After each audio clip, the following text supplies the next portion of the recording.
Hey guys, how's it going? Tez back again with another episode of the Dortmund Career Mode. We're coming to this one. The first game is actually not a League or Champions League game. It's our first game in the Deutsche Pokal this season. We are away at Hannover 96, and we are playing the quote-unquote reserve team in this one because we do have a rather large league coming up, or game coming up in the league next against Bayer Leverkusen. But what a fantastic way to start this one from Marko Arnautovic, picking up his first goal for the club, cutting it inside there from the left-hand side rather, and just powering that one. There was so much force behind that shot. I wasn't expecting it to go in. I was kind of just hoping for a corner from that one, and it crashed in off the bar. I was absolutely delighted. But Rodrigo was going to cut in from the same flank this time, cutting inside onto his left foot. Unfortunately, can't quite find the bottom far corner, but we were definitely on top in this first half, trying to find a second goal to open up the lead. And Rodrigo gets through again here. Unfortunately, the touch is a little bit heavy.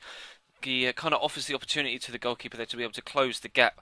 But here I was unfortunate with the rebound. Then I really just shouldn't have dived in there. And Hanover actually able to pull one back just before half-time. Schmieder back in the 45th minute is able to bring it back to 1-1. And that is how we went in at half-time. But as you saw earlier on, we were on top. We were having more chances and better chances.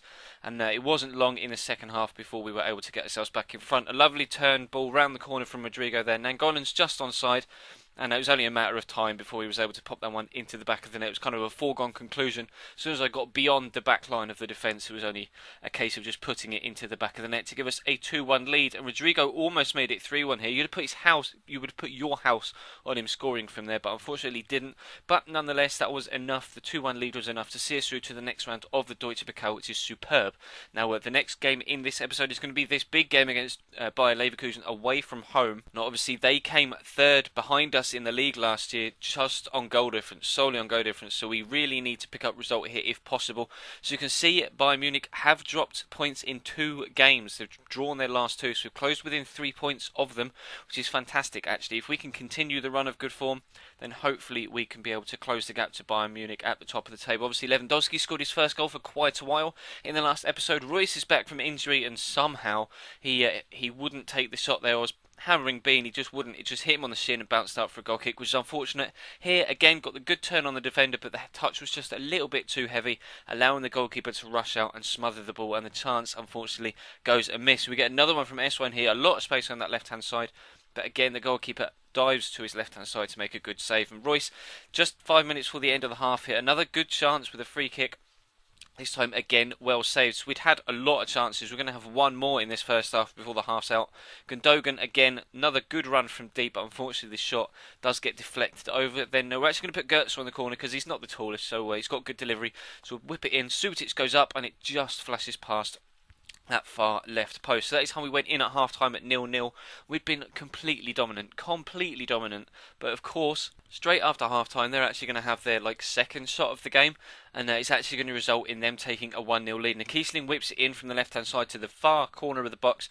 Unfortunately, fortunately rather, we're able to block the shot, but then I think there's a push in there from Junior Fernandez on Subotic. Look at him, he goes to clear the ball, and then there's a push from Fernandez that just knocks him off balance, means he can't clear the ball, and personally I think that's a foul and the goal shouldn't have stood, but I don't know whether those sort of fouls will be picked up by the FIFA engine. But fortunately we're actually able to pick up an equaliser rather quickly.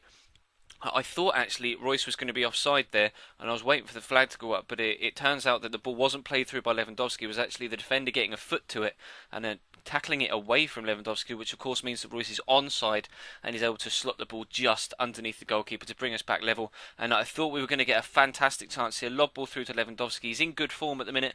Was just waiting for that ball to drop nicely for him to chip it over the goalkeeper into the back of the net, but he's just a testicle offside. It's ridiculous, but we're only able to pick up a 1-1 draw from that game away at Leverkusen, which is, in itself a good point, but it would have been nice considering the amount of chances in the game that we did actually have to have picked up the 3 points. And Bayern Munich did in fact win their game, so we're now actually 5 points behind them rather than just 3, which is frustrating.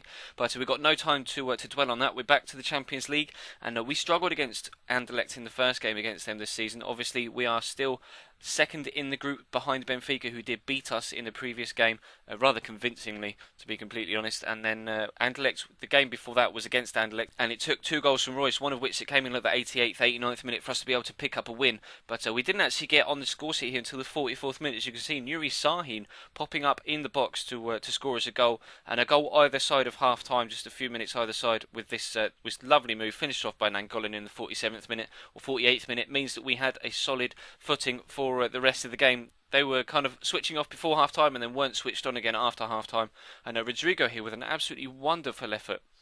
Now, I don't know whether you remember Gareth Bale's goal against West Ham last year, but this is kind of a similar strike, but obviously Bale's flew in the top corner and Rodrigo's hits the bar and goes over, but that would have been a really, really nice goal to fly into the back of the net to give us a 3-0 lead. But Nangolan here with a great turn inside Kouyaté, who was a thorn in my side attacking wise in this one, but Nangolan there rattling the bar from 30 yards, a really fantastic strike, and we were unfortunate there with both of those efforts coming back off the bar not to have extended our lead, but we were going to do so here. Again, Nangolan makes the turn on the centre-back, plays the 1-2 with Rodrigo just onside because the left-back kind of is dropped a little bit deeper than his centre-backs, and then it's just a case of slotting it tidily underneath the goalkeeper into the back of the net in the 86th minute to give us a 3-0 win, and that actually is a crucial 3-0 win, because you'll be able to see after we go through the end menus that PSG actually beat Benfica, so it's really, really tight at the top of the table. And you see how dominant we were from the stats on the screen. But it's really, really tight at the top of that Champions League group. Now, we are on 9 points. Benfica are on 9 points. So you can see PSG, and it was a 2-goal win as well, 2-0. So their goal difference will be improved. So we're on 9, Benfica are on 9, and PSG are on 6. So it's still all to play for going into the last 2 games of the group. If we can pick up a win against PSG, then we're through to the knockout stages of the Champions League. I've got no qualms with that. That is effectively what we've got to do. But if we can pick up a point against Benfica as well, then that would put us out of reach of PSG, regardless of the result in that game. So fingers crossed that is what we can do a little bit later on in the season in the Champions League. But that is going to wrap this episode to a close, guys. So thank you very much for watching. Please feel free to leave the video a like if you could be so kind. If you did enjoy, that would be fantastic. Of course, feel free to subscribe if you haven't. There will be links in the description and an annotation on screen over the channel emblem and the little subscribe button to do so. And if you missed the previous episode in this series, then there is of course a link on screen in the annotation in the top left hand corner on that little window to that video. But that is going to wrap this one up. So thank you very much for watching, guys, and I'll see you next time.